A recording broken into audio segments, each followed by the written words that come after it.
Oke, sebelumnya saya awali. Assalamualaikum warahmatullahi wabarakatuh.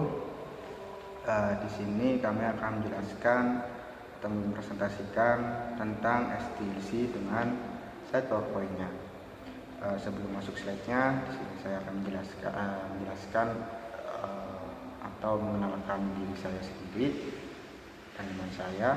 Yang pertama, saya Muhammad Afandiansyah, NIM 17155 teman saya Ade Kusuma Jati Cempakarum, NIM 171555032.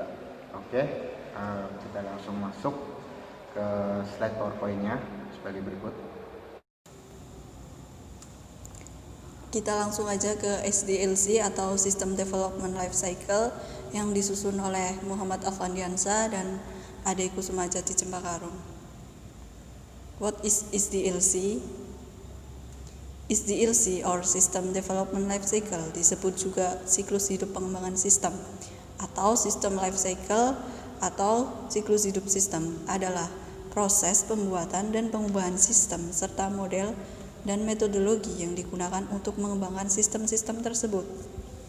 Langsung masuk SDLC atau System Development Life Cycle. Yang pertama ada planning, terus yang kedua ada analis, yang ketiga ada design, keempat ada implementation, yang kelima ada maintenance.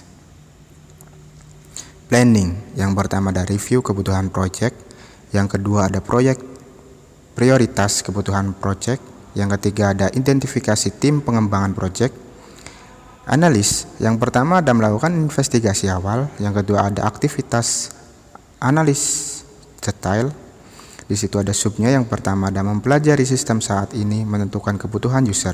Yang kedua ada solusi yang direkomendasikan.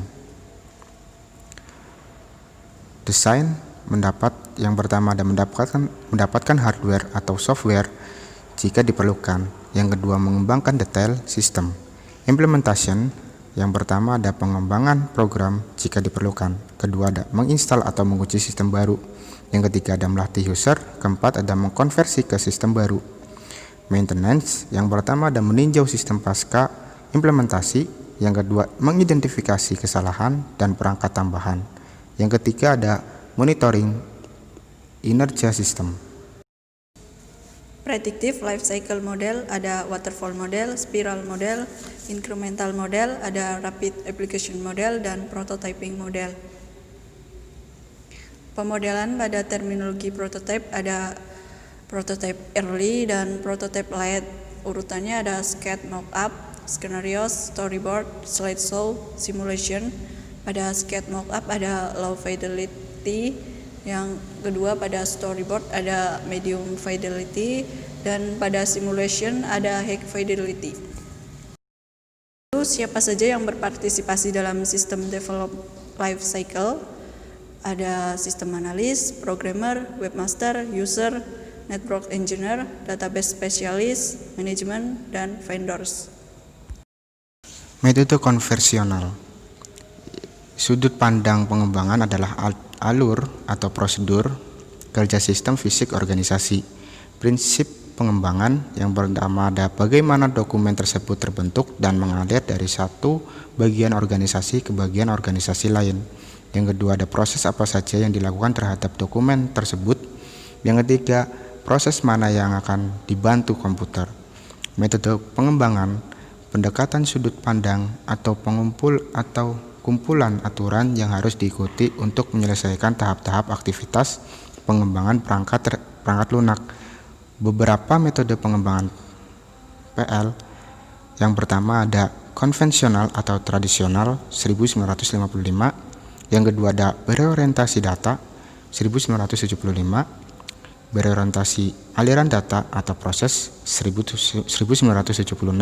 Yang keempat ada berorientasi objek atau 1980-an.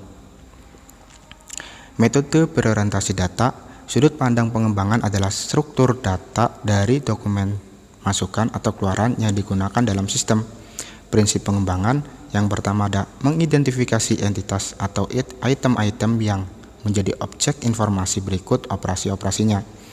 Yang kedua, menyatakan struktur informasi secara hierarki dengan menggunakan struktur sekuensi atau selection atau repetition. Yang ketiga adalah memetakan hierarki struktur informasi menjadi struktur program. Metode berorientasi fungsi perangkat lunak dianggap sebagai kumpulan fungsi atau proses transformasi data.